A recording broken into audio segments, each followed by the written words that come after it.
Good morning. Good morning. Welcome to the Piedmont Unitarian Universalist Church.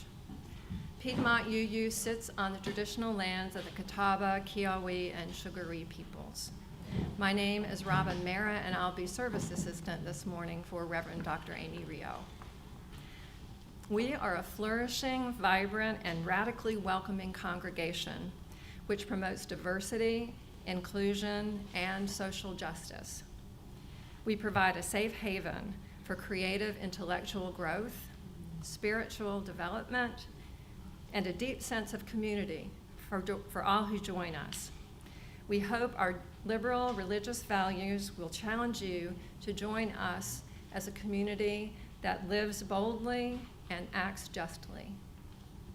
To all of our visitors and members, we're very glad you're here in person or with us online, and we hope to see you again. Your presence is a gift to us.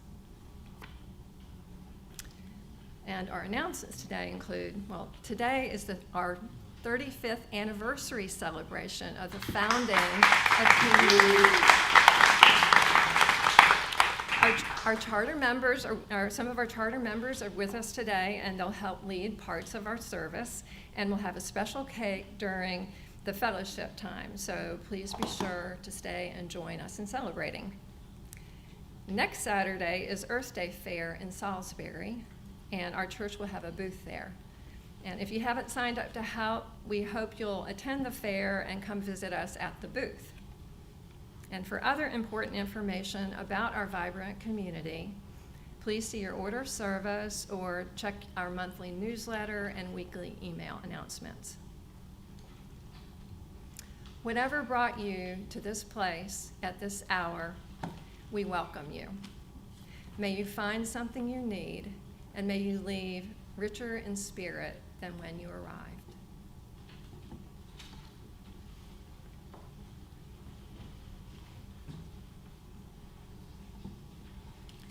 Hear now these words from Marianne Hatchen Cotter.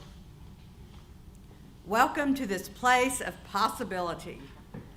This is love's hearth, the home of hope, a refuge for minds in search of truth, unfolding, ever beautiful, ever strange. Here, compassion is our shelter, freedom our protection from the storms of bigotry and hate. In this abode, may we find comfort and courage. Here may our sight become vision, to see the unseen, to glimpse the good that is yet to be. I invite you now to please join me in singing the words to lighting our chalice, the symbol of our faith.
Invite Jeff Blum to come and join me up front.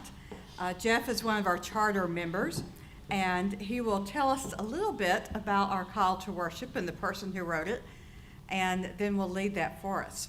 So I invite all of you to please stand. Thank you. Well, Amy, I wasn't going to make them stand all during this whole presentation, but they can sit down for right now, and I'll tell you.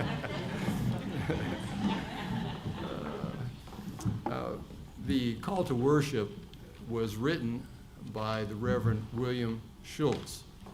And Bill Schultz, as he's known, has a special connection with this congregation, and I thought I would give you a little history. You see, he was president of the Unitarian Universalist Association when we came into being in 1988. And he served in that capacity for about 15 years. And during his tenure, he helped promote the idea of new congregations forming out of pre-existing ones or fellowships becoming full congregations with ministers. And we were kind of a poster child for that program at PUC with our first extension minister, Liz McMaster, joining us. And Bill honored us by being our guest minister at our charter service in 1988, April 16th, 1988. I just remember it so clearly. It was a beautiful spring evening. It was an evening service. It was held at the Old Courthouse Theater in Concord, where we first gathered to meet. It had been a Baptist church, beautiful Baptist church that converted into a community theater. And Bill was there that evening. I mean, the azaleas were in full bloom outside the congregation. We had beautiful music. We had a champagne reception afterwards, and it was marvelous. And it was just a beautiful event. And I still have the handwritten calligraphy invitation that one of our members, Jane Henderson, made up, and I'm going to leave it up here for you to see. But I keep it at my desk for 35 years. It reminds me of the rich history that our congregation has. And for those of you that are new or haven't had an opportunity to read about this rich and colorful history, I encourage you. Ann Lakaitis, our church historian, has detailed it so wonderfully, and it's available online at our website. And thank you, Ann, for doing that. Bill Schultz visited us again after, I just want to mention our charter services when we officially became members of over 1,000 other congregations in the Unitarian Universalist Association. We held actually our first service in January of '88, but April was our charter service, a very important event in this church's history. Bill visited us again later when he became the executive director of Amnesty International, which he served for about 12 years. And we had formed a group in this church called the Piedmont Liberal Forum. It was a group of us, along with our second minister, Wyman Rousseau, and our task was to bring liberal speakers, both nationally and internationally known, to this area. And we had gatherings both at UNCC and at Davidson College. Bill visited us again and spoke eloquently about his advocacy for human rights around the world and in this country. So now you can stand. And the call to worship, written by Bill Schultz. Come into this place of peace. And let the silence fill your spirit. Come into this place of memory. And let its history warm your soul. Come into this place of prophecy and power. And let its vision change your heart.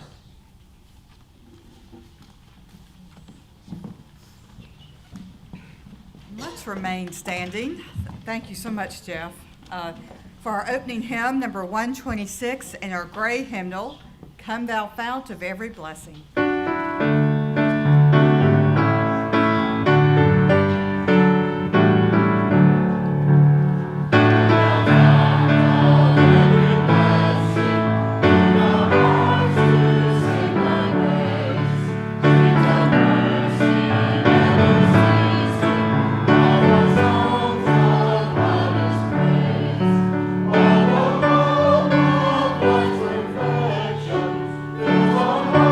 Perfection,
have our Time for All Ages at this time, and Pam Bloom is going to be sharing with us. Pam's one of our charter members.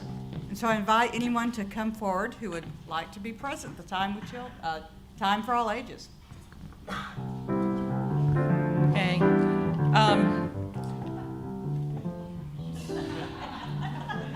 I'm not Johnny Carson or.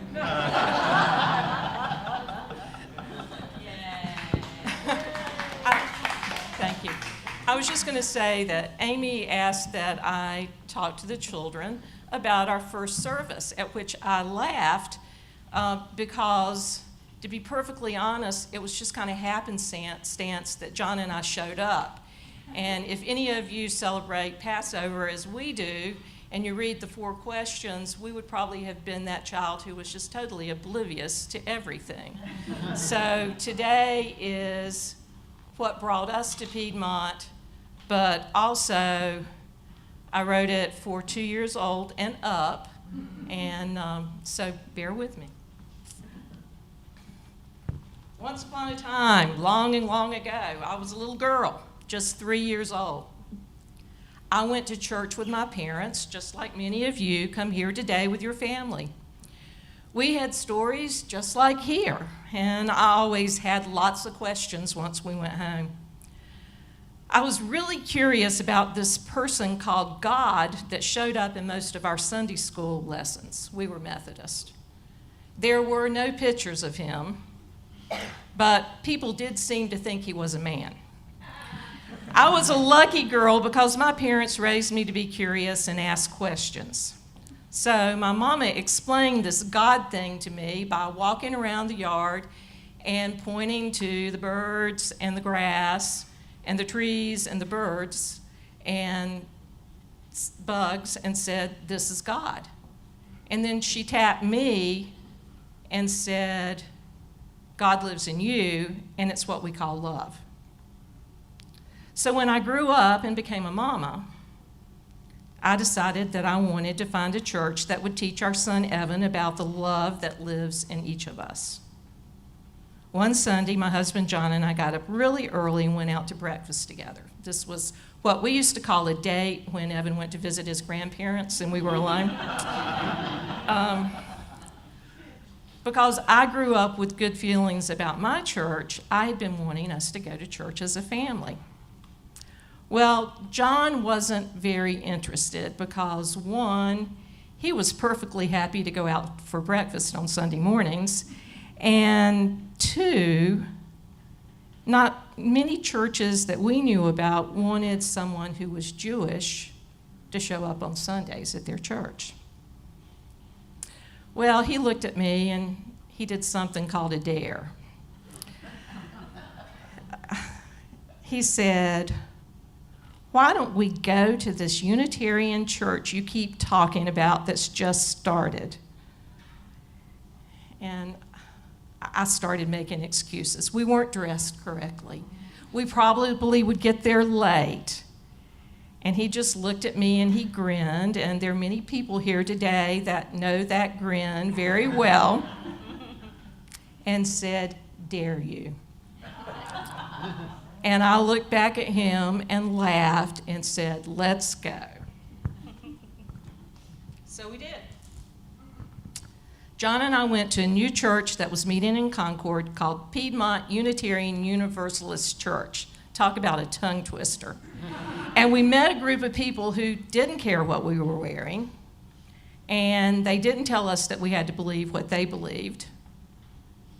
And we met people who greeted us with love, people like Jeff and Linda and Sandra and Ted and their son Teddy, and Jane and Harry and the little Hindercasters, as we called them, and Ann and Quentin and so many others. And we knew we had found a church family that looked for the love in each of us, and they also knew how to laugh, and that was very important. So, knowing we had found a group of people with open arms, we joined right up. Here's a snapshot from January 1993. It's terrible as far as composition. But we were at Connie and Lori Cochran's for a picnic. You can't see everybody in there if some of you look later because of the shadows. But you have to understand, we had so many children. There were at least 14 kids in that shot. And that there were more that weren't there that day because John and I weren't the only families looking for a church home filled with love. Because of the love that continues to fill this church, wherever many of us may land, and no matter where this church landed during those many years, I learned that just like my mama told me at the age of 3, this thing that brings people together in spiritual community, something my parents called God, but I've learned has many different names, is still about the love in our hearts and the love that surrounds us each day. And I look in your eyes and your eyes and your eyes, and I see the wonder of it all. Thank you.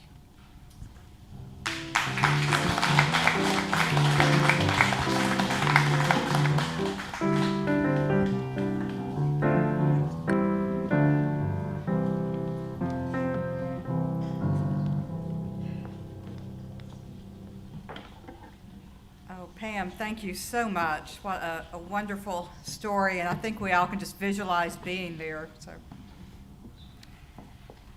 So we do have a variety of charter members who are here present with us today, and we certainly welcome everyone, and especially the charter members who are here and to help us celebrate today. I brought back, you might recall last week I had both our membership books out. We have the one that we've used for 35 years, and then Michelle had created a new one.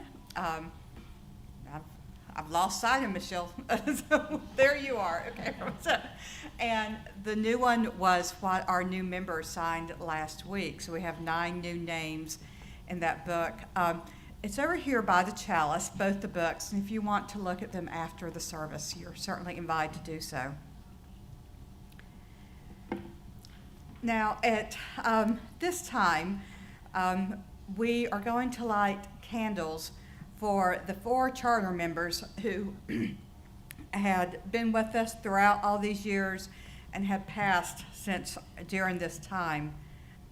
We have our current charter members who are very active and present here at Piedmont who will come forward and light the candle for them as I speak each person's name. And for our candle lighters, we'll go ahead and stand over here, then we'll, and I think Robin's going to be here to help make certain we've got that as well. No, I'm fine. So Harry Lancaster will light the first candle for Charles Cottle. Do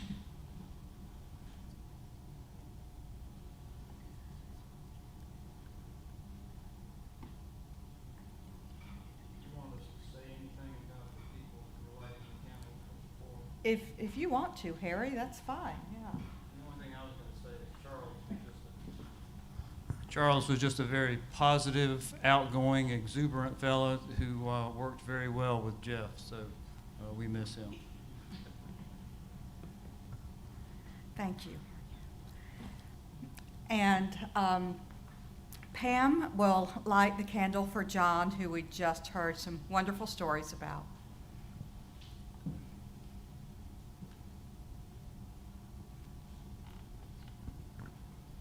And there are too many stories, and many of them were with Jim and Jeff and Harry and Sam and Risa and a lot of people that I see. So. Sandra Woolsey will light the candle for her husband, Jim.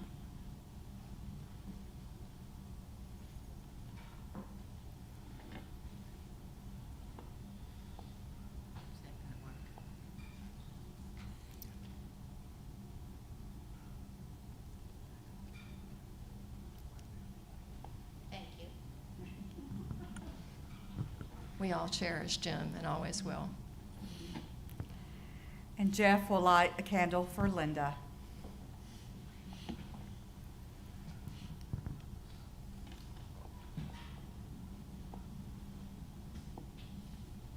Linda's spirit is so much a part of this church.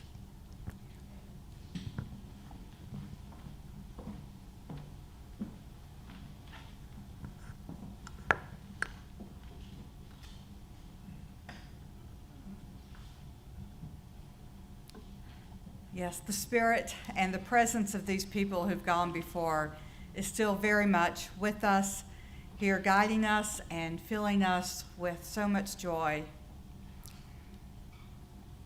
Now, at this time, we will transition into our time for ritual and sacred sharing, where we share our joys and sorrows and our concerns and milestones.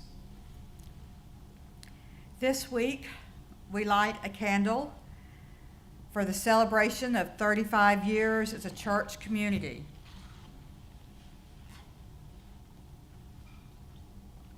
We light a candle for the National Day of Silence, to be observed later this week, where we protest the harmful effects of harassment and discrimination of LGBTQ+ people in our schools.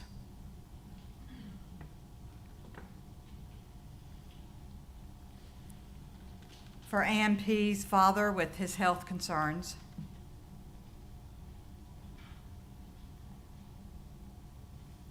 The epidemic of gun violence in our country and the ongoing movement to eradicate it.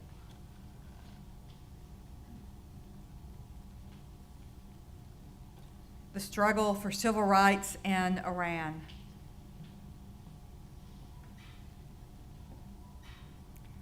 All areas of violence around the world, and especially the war in Ukraine.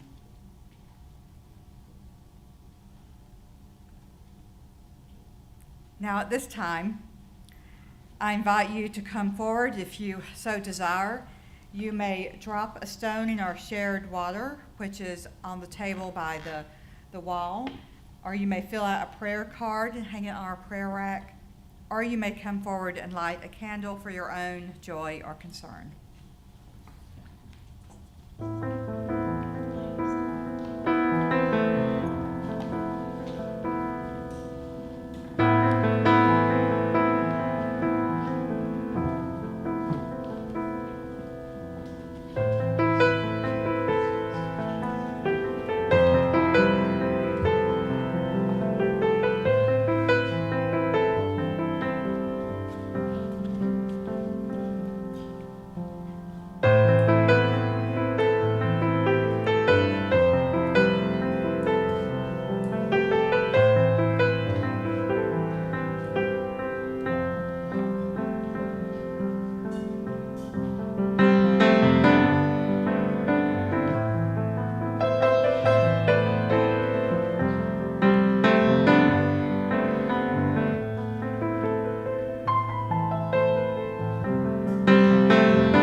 We now light a few more candles for the things we hold in our hearts that remain unspoken, but also for those who are joining us virtually to honor what is in their hearts as well.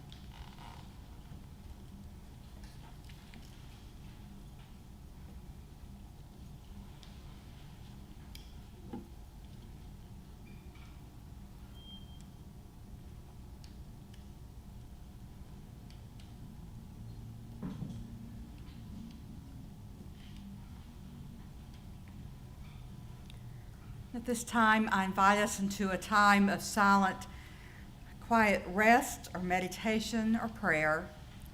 We will follow the sound of the singing bowl into the silence. And after a period of silence, we will share in our musical meditation.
Today's wisdom reading is The Symbolism of Jade.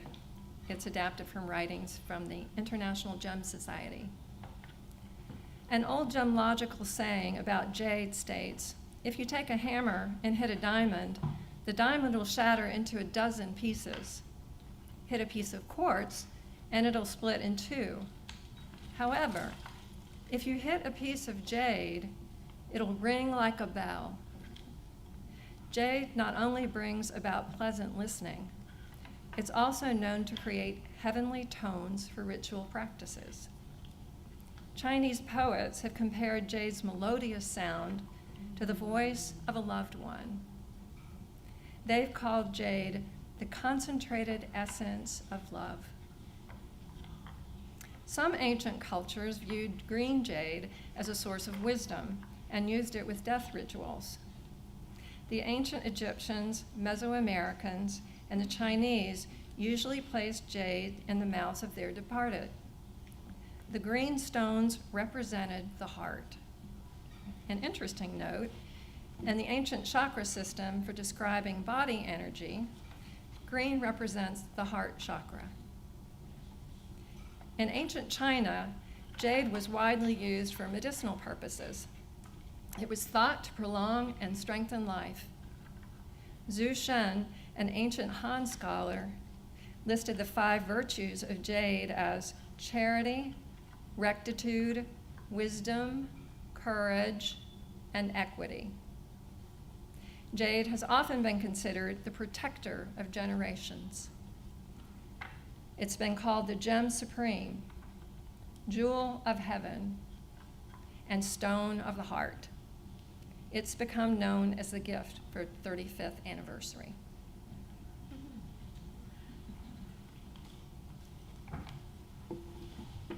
Thank you, Robin.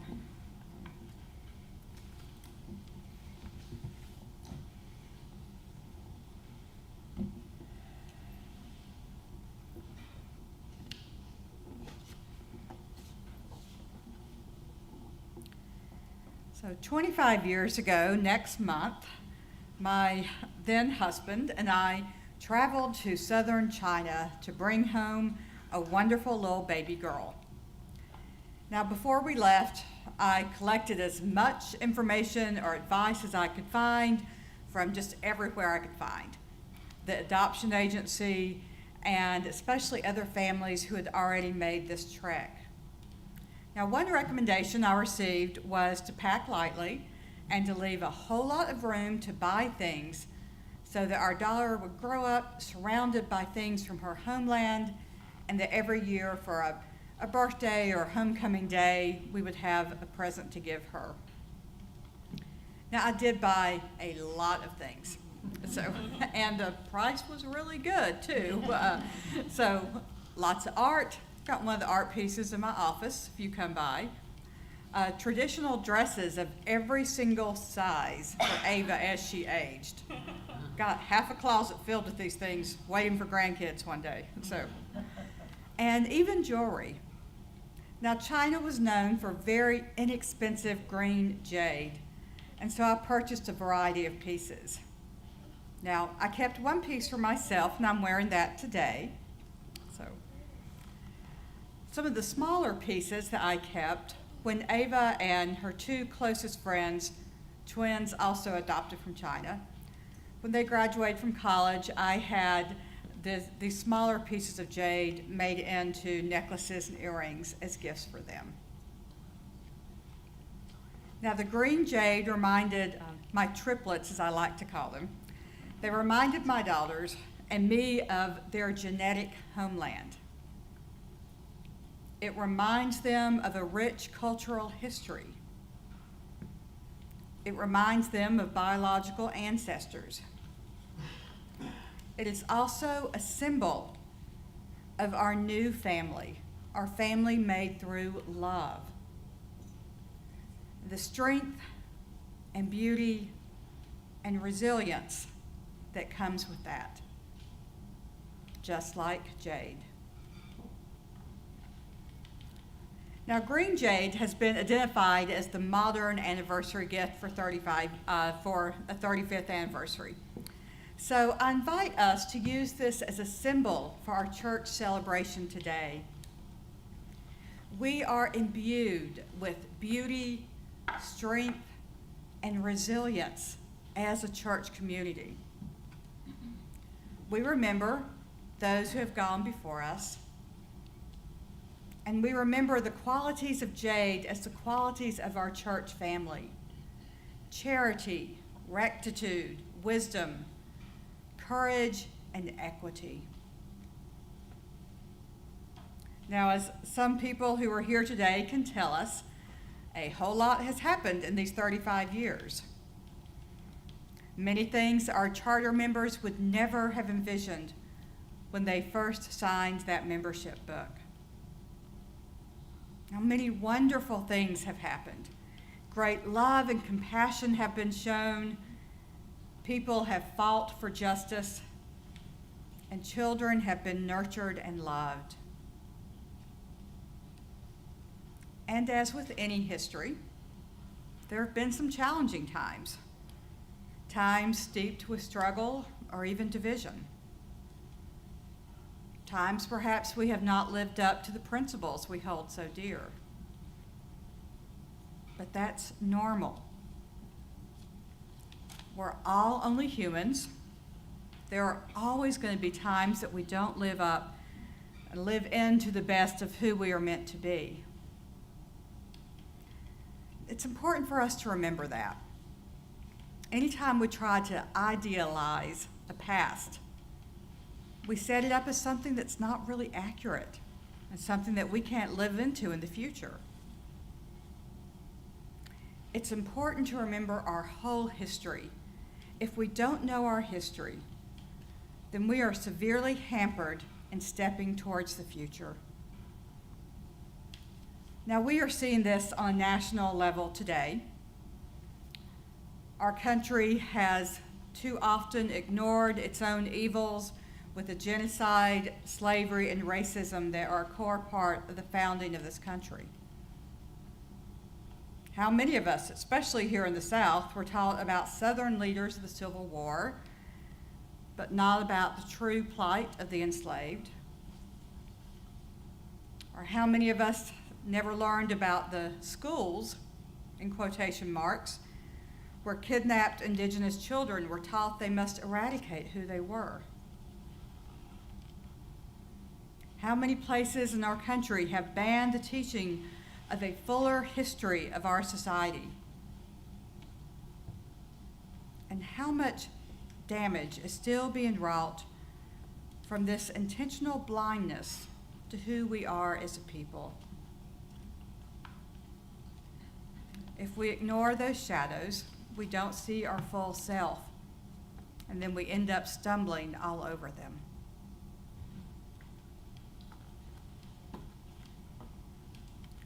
Reverend Dr. Martin Luther King Jr. once said, "We are not makers of history.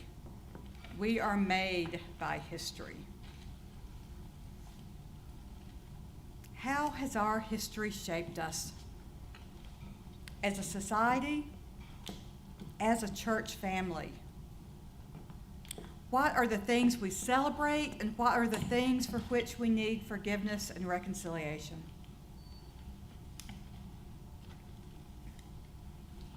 Now, when thinking about one's history, it's necessary to embrace the positive while also grappling with the not so positive. It is in doing so that individuals and groups can best move towards the future, a future filled with hope, wholeness, a future filled with all sorts of possibilities of traveling the road of love and compassion and justice. Now today, we remember and give thanks for the visionary people who formed our church 35 years ago, even if they might have rather be sitting at breakfast somewhere. We give thanks for their dedication, their love and compassion, their desire for justice in the world. And we give thanks for all who have been nurtured by this community, who have been supported, welcomed, guided, and loved and cherished. Now, all of us here, we all know we have so many amazing opportunities before us as a church family. Now, just like every church, we've been through a lot with the pandemic. And even though this disease is not out of, not completely in the past, we have been able to reform and to emerge towards an exciting future. Now, I don't know what the next 35 years hold. None of us do. But we do know that we will continue to do our best to live into our principles, our guiding principles, and to share love that the world will be a better place. Henry David Thoreau wrote these words: "We must learn to reawaken and keep ourselves awake by an infinite expectation of the dawn, which does not forsake us even in our soundest sleep." Today is a new day with Piedmont Unitarian Universalist Church. We are awake, we are ready for the day, and the infinite expectation of the dawn which awaits us. May it be so, blessed be, amen.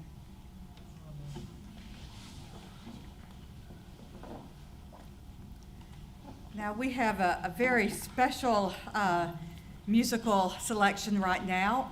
As we're talking about reforming, our choir has reformed, and this will be their first kind of public singing since the pandemic. They've been practicing for a while, and I know we're all so excited to have them share with us today. So I invite you to come forward.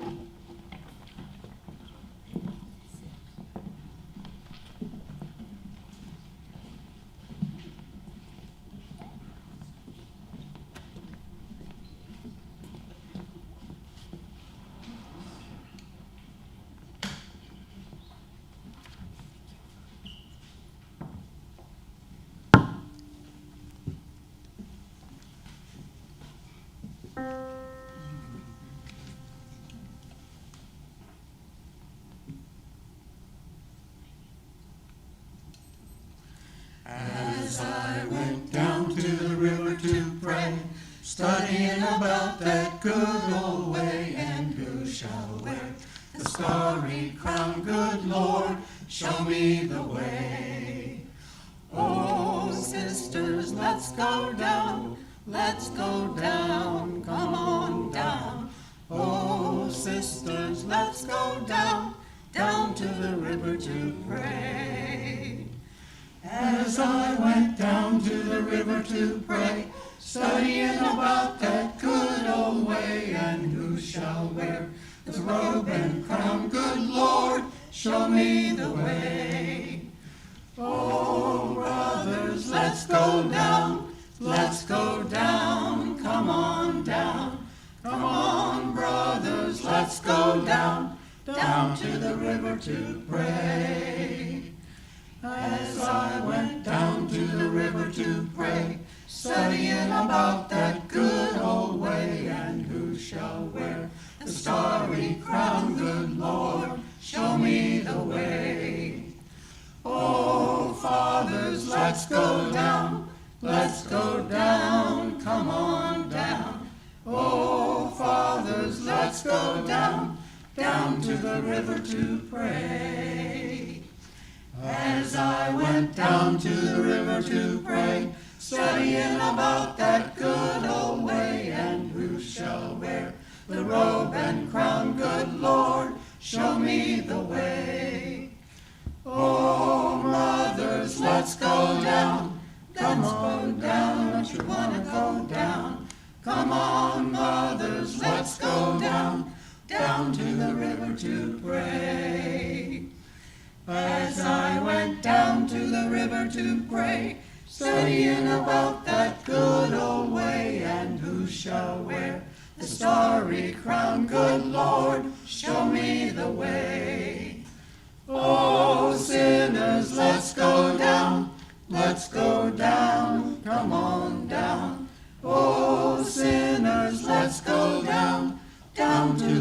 river to pray. As I went down to the river to pray, studying about that good old way, and who shall wear the starry crown? Good Lord, show me the way.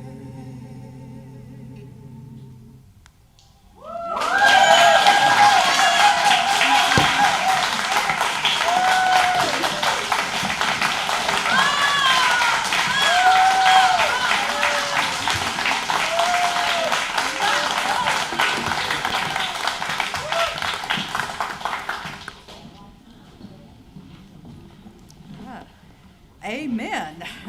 Yes.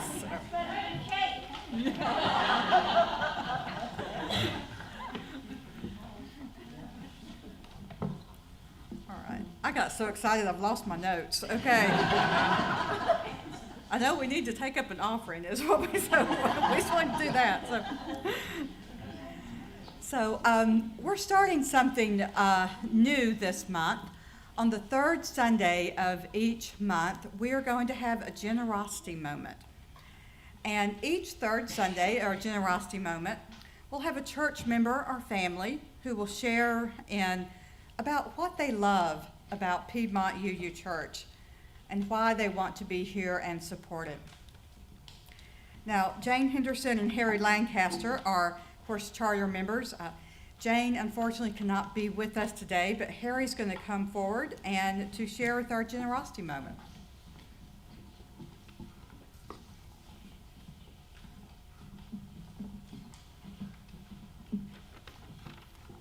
I'll tell you, one of the things I love is music like that.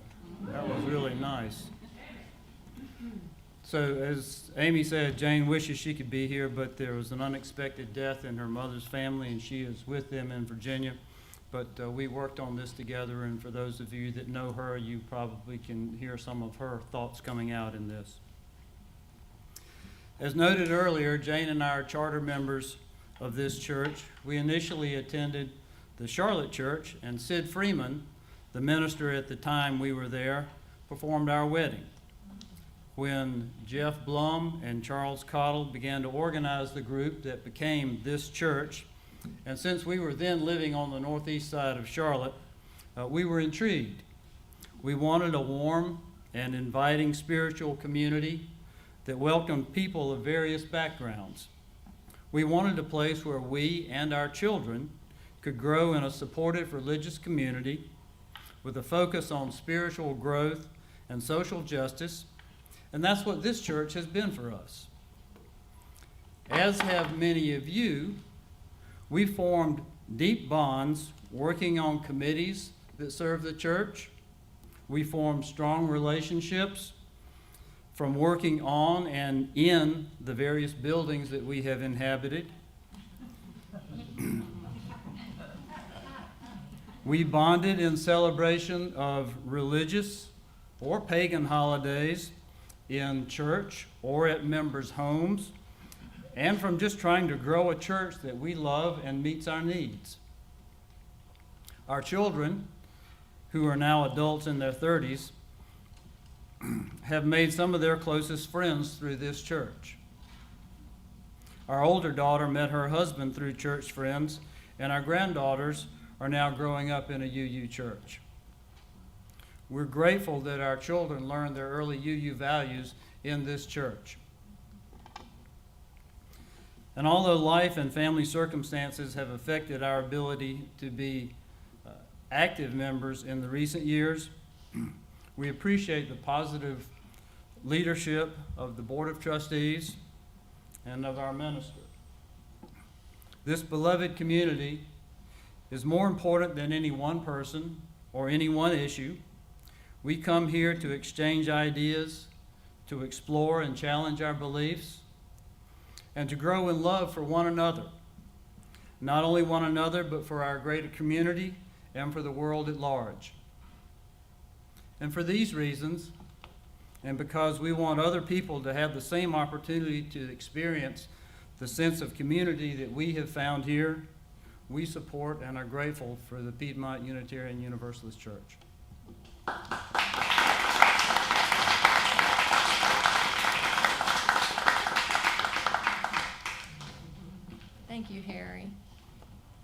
Now let there be an offering to sustain and strengthen this place which is sacred to so many of us, a community of memory and of hope, for we are now the keepers of the dream.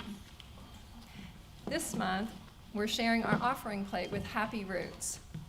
Happy Roots in Rowan County is a local 501c3 nonprofit providing nature-based therapeutic and educational services to enhance the wellness of the community and the environment.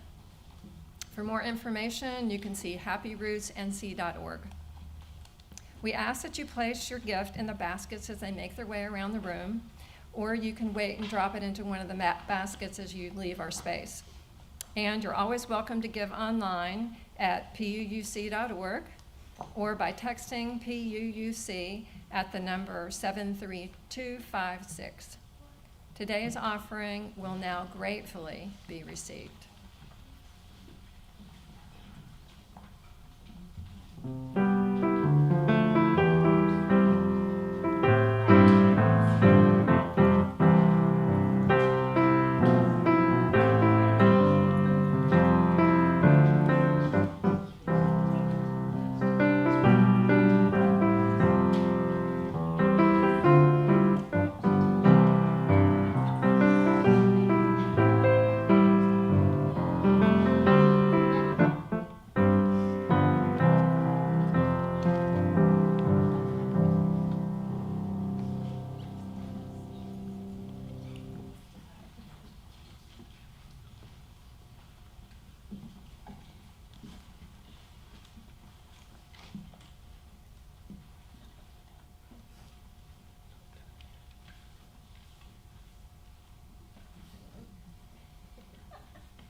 We give thanks for the gifts contained within these baskets and for all the many gifts that each of you offer this beloved community.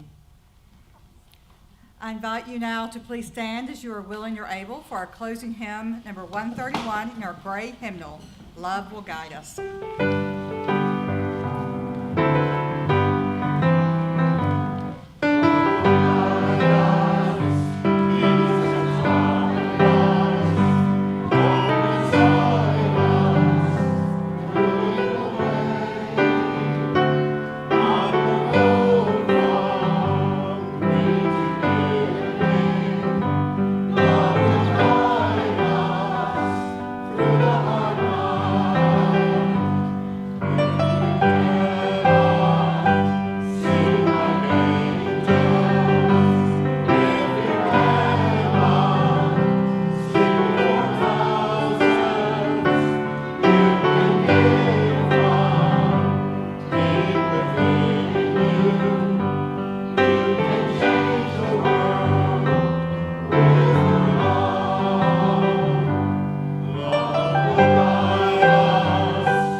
Before we extinguish our chalice, I offer so much thanks to everyone who helped make this service possible, especially our guest pianist today, Darlene, for being with us. Our fantastic choir, which we look forward to hearing again in the future. And of course, to everyone who helped lead and participate with this. So before you do leave today, after you've had your cake, or while you're waiting for the cake, please place your hymnals back on the cart near the piano over here. Now let's take a moment, as we always do at the end of each service, to give thanks, to share either in our hearts or with words about the things for which we are grateful today. Our charter members. Our charter members. Our choir. Our choir, yes. Our community. Nature. Nature. Beautiful space. It's a beautiful space. For our visitors today. Our visitors today. Yes. The sharing of our history. Sharing of our history. A good friend, Michelle. Good friend Michelle. Yes. Our strong roots. Our strong roots. Founding members, especially Jeff Plum. Founding members, especially Jeff and Linda.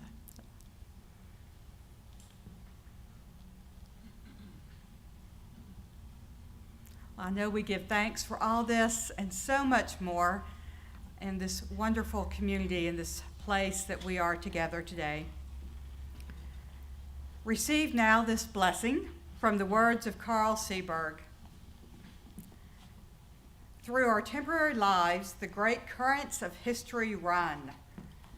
Let us keep the channels open and free so not to obstruct purposes greater than our own.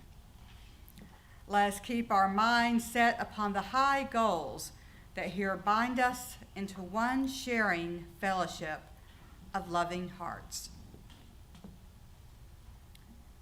We now extinguish our chalice, but we carry its light, its warmth, and its meaning with us until we meet again. May we go in peace, believe in peace, create peace wherever we wander. May it be so.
That's a lot. It accomplished a lot in 6 days.